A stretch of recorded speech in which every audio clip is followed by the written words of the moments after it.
Hello friends, कैसे हैं आप सब? बढ़िया। चलिए फ्रेंड्स, क्लास 12th मैथमेटिक्स का एक बहुत ही ज़बरदस्त क्वेश्चन मैट्राइसेस, इस चैप्टर का ये क्वेश्चन है दोस्तों। मैट्राइसेस चैप्टर का ये क्वेश्चन है जिसमें हमें ये पता करना है कि x के किस मान के लिए इन तीनों अवयवों का गुणनफल शून्य अवयव होगा।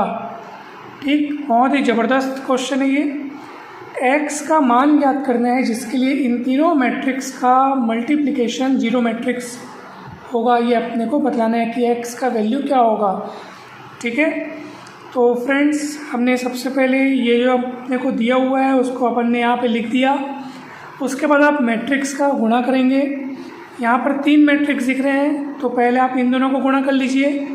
चाहे तो आप पहले इन दोनों को गुणा कर सकते हैं, उसमें कहीं पर भी दिक्कत नहीं है, क्योंकि मैट्रिक्स का जो गुणनफल है, मैट्रिक्स का जो गुणन है वो साचर नियम का पालन करता है, अर्थात एसोसिएटिव लॉ को फॉलो करते हैं। यानी कि अगर मान लीजिए आपके पास तीन मैट्राइसेस हैं ए, बी और सी, तो आप ए बी का गुणा करने के बाद उसको सी से गुणा कर दो। चाहे तो आप बी और सी का पहले गुणा करके फिर ए से इन दोनों के गुणनफल को गुणा करो, तो बात एक ही है, कहीं कोई दिक्कत नहीं है। ठीक है, तो मैट्रिक्स का जो गुणनफल है, अवयवों का जो गुणनफल है वो साचर नियम का पालन करता है। ठीक है, मल्टीप्लिकेशन ऑफ मैट्राइसेस किसको पालन करते हैं? ये एसोसिएटिव लॉ को फॉलो करता है, एसोसिएटिव लॉ का पालन करता है, एसोसिएटिव प्रॉपर्टी को फॉलो करता है दोस्तों। ठीक है, तो चलिए सबसे पहले हम इन दोनों का गुणा कर लेते हैं। तो मैट्रिक्स का मल्टीप्लिकेशन बहुत आसान है दोस्तों। अब देखो, ये मैट्रिक्स का मल्टीप्लिकेशन पहले तो इन दोनों के बीच पॉसिबल है कि नहीं, पहले आप वो चेक कर लो। तो इस मैट्रिक्स का ऑर्डर है 3×3, इसका ऑर्डर है 3×1। तो यहाँ पर ये वाला मैट्रिक्स, इसमें कॉलम की संख्या, और ये जो मैट्रिक्स आपके पास लिखा है इसमें रोज़ की संख्या ये सेम है, मतलब इन दोनों का मल्टीप्लिकेशन पॉसिबल है। और जो आपको इन दोनों के गुणा करने के बाद जो मैट्रिक्स आपको मिलेगा उसका ऑर्डर होगा 3×1, यानी उसमें 3 पंक्ति होगी लेकिन कॉलम सिर्फ एक होगा। ठीक है, ये जो बच जाते हैं ना वही उसका ऑर्डर बनाते हैं। तो फर्स्ट रो को फर्स्ट कॉलम से गुणा करो, 3 1 1 कम 1 3 दूनी 6 प्लस 2x, तो 1 6 और 2x।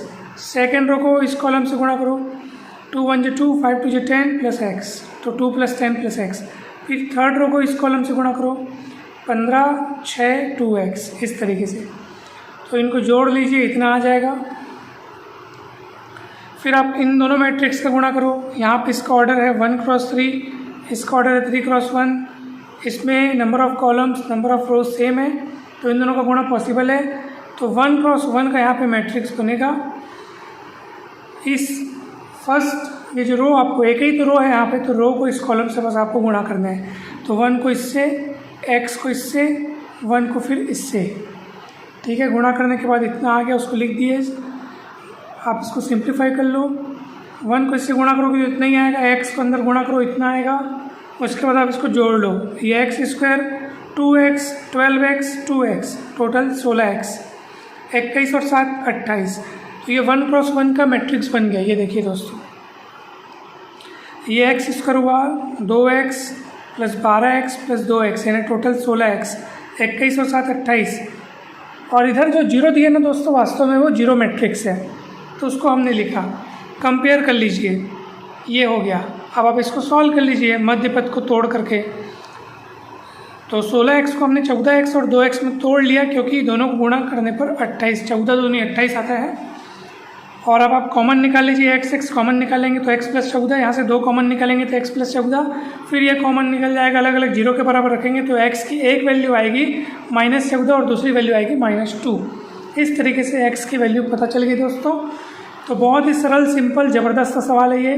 तो ज़रूर ऐसे सवालों को आप ट्राई करें। वीडियो अच्छा लगा हो तो लाइक करके चैनल को सब्सक्राइब जरूर करें दोस्तों, वीडियो को शेयर जरूर करें, और जल्द ही मिलते हैं हम नेक्स्ट वीडियो में। आप सभी को बहुत बहुत धन्यवाद दोस्तों। चैनल पर जा करके आप विभिन्न प्लेलिस्ट में अपनी आवश्यकता के अनुरूप अनेक सारे वीडियोस देख सकते हैं। कमेंट करके अवश्य बताएं कि ये वीडियो आपको कैसा लगा। आप सभी को बहुत बहुत धन्यवाद। Thank you so much.